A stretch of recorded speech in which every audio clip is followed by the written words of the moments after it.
माघ माह कृष्ण पक्ष की एकादशी का व्रत कब किया जाएगा, व्रत का पारणा कब किया जाएगा, एकादशी व्रत के क्या नियम हैं। राधे राधे, जय श्री कृष्णा। साल 2026 की पहली एकादशी माघ मास में पड़ेगी। हिंदू पंचांग के अनुसार माघ मास के कृष्ण पक्ष की एकादशी को षठतिला एकादशी कहते हैं। इस एकादशी को तिलदा एकादशी भी कहते हैं, क्योंकि इस एकादशी में भगवान विष्णु की विधिवत पूजा करने के साथ व्रत रखने का विधान है। इसके अलावा इस दिन तिल का दान और उपयोग करने से व्यक्ति को अनंत गुना पुण्य फलों की प्राप्ति होती है।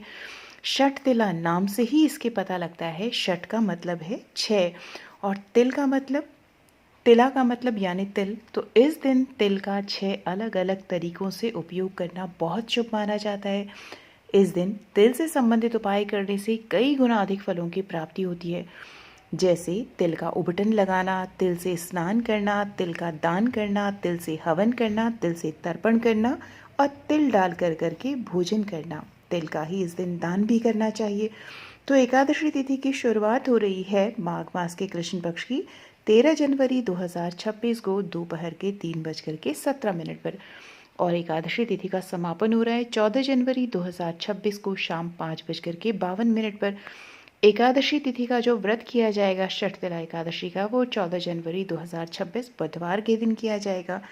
और व्रत का पारणा जो किया जाएगा, एकादशी व्रत का पारणा का मतलब है कि व्रत को खोलना, उपवास पूर्ण होने पर पारण किया जाता है। तो षठतिला एकादशी के व्रत का पारण 15 जनवरी को किया जाएगा। इस दिन पारण जो है वो सुबह 7:15 से 9:21 के बीच में आप कर सकते हैं। पारण तिथि के दिन द्वादशी समाप्त होने का समय रहेगा रात को 8:16 पर।